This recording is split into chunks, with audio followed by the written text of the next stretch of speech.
Hi, my friends. Welcome to your seat at the table. I'm Rick, and we got Gray and White Mama sitting over here in the back. We are looking at Corporate Shadowfiles. A Shadowrun Sourcebook was published in 1993.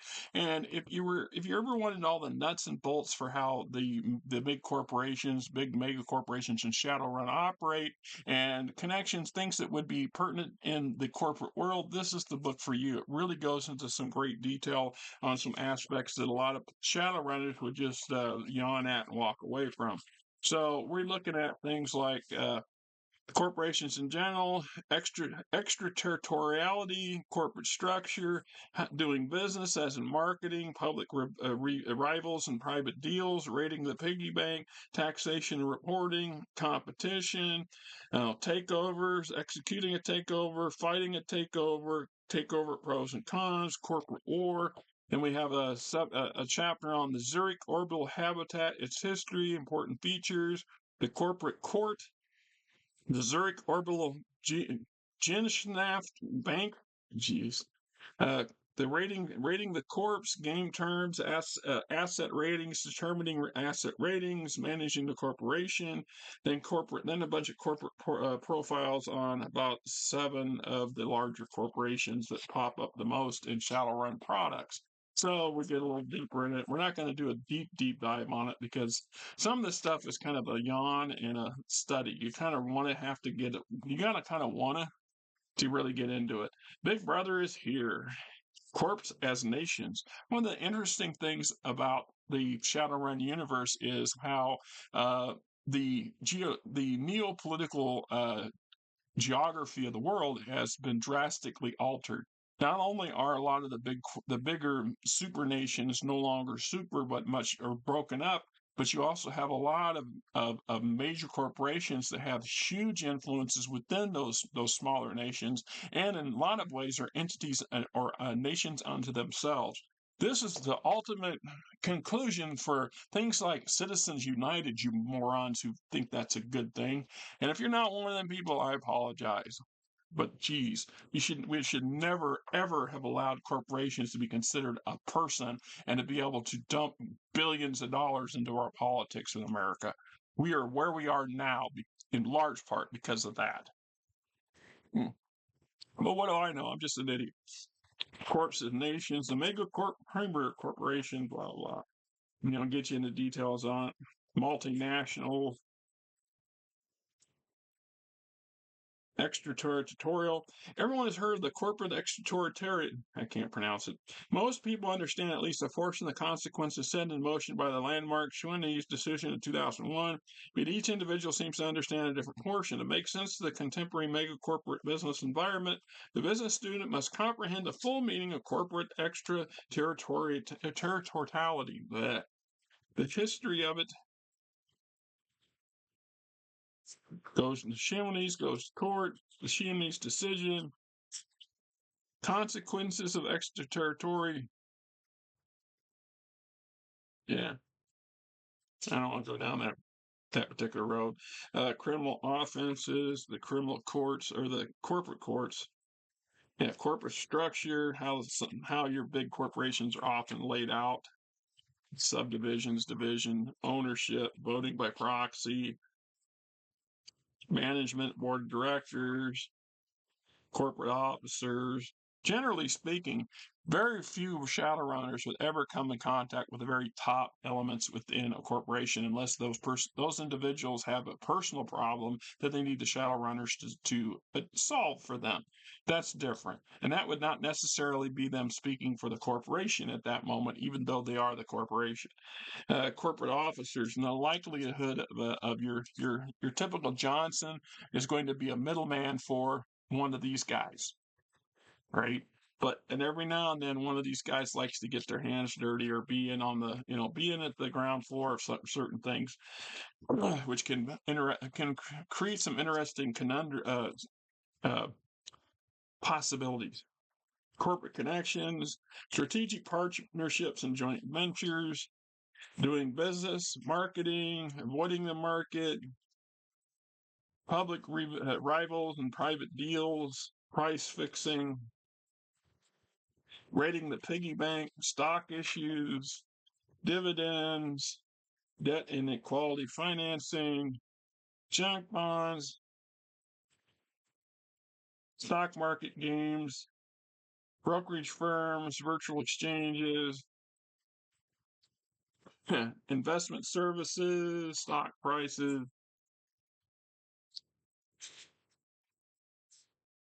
corporate script, i.e., corporate money, versus the nation's money, the national money you're operating in. Additional cash cows, loans, arbitrage. Fancy term refers to practice of making money based on exchange rates between different currencies. Even with today's almost instant communications, different money markets sometimes offer different exchange rates. Through these tiny fluctuations don't last long. Anyone able to put enough money quickly through the transaction can clear a phenomenal profit in a couple of seconds. Not surprisingly, megacorps have entire departments dedicated to moving mega onion fast enough to make this kind of killing. And that's a real thing. People really do that. Taxation reporting, taxes reporting, whole 3 full pages on that reporting part for taxes. The competition. You see her pulling the gun out of the bucket. Just saying. Don't ever assume everybody that janitor's just a janitor. Market-based competition, takeovers, mergers, hostile takeovers, management buyouts. That last one's kind of, it reminds me of a Star Wars campaign I ran some 20 years ago. And I had this one player who become so paranoid about dock droids, the medical droids, that because the crew had picked up a dock droid that had a programming flaw, several programming flaws. When the crew was off the ship, the dock droid would actually leave the ship and go out and steal stuff from people. Was a kleptomaniac, and because of this, one of the player characters was always, what do I see in them? I'm being observant. What am I looking for? They're always looking for things, and I would every now and then have this damn doctroid pop up in the periphery, and that player like, what do you? I'd be describing the droid. Says that sounds like our droid, and I look, and then the droid's gone, and after a while, he started to become very paranoid about dock droids in general and medical droids in general, and then toward the middle of the campaign, there was a problem on the ship, and the somebody come looking for some missing stuff, and the player character discovered the dock droid's hidden stash of stolen stuff, and it was funnier to get out. Management buy-ons. And I don't recall that they ever altered the droid's habit. So just is what it is. Executing a takeover environment, preparing the bid, consequences of a bid, finding a takeover before the bid, staggered the board, poison pill, dual class recap. You see what I'm talking about? This is a really deep dive into how corporations can operate on the game table. I mean, you really want to go down this road. It's here. And that was one of the things. Now, a lot of players, in the recent generations would call it grunge. Too much information, too many details. Why do we need it? Just bogs the stuff. And there's some truth to that. But the more crunch your system has, the deeper the dive, the deeper the levels of the onion that becomes the sandbox that you're operating in my opinion, for what little it's worth to anybody. Takeover pros and cons, corporate war, causes of corporate war, core wars, types of corp war, actual corporations fighting wars, and they have designated areas where they send military combatants to go, the outcome, agreeing on the outcome of like a gentleman's agreement. Then we get into the chapter on the Zurich orbital habitat. This was a really interesting read. I've read it several times.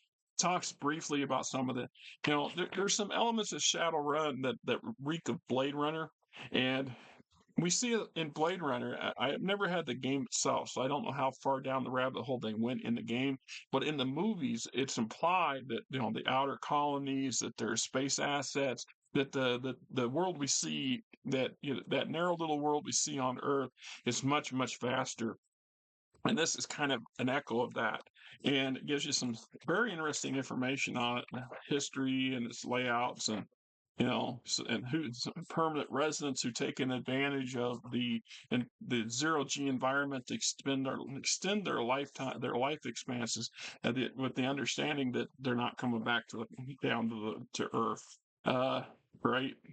Pro pan corporate law, authority enforcement, Concords, the Zurich Orbital Gainschmidt Bank.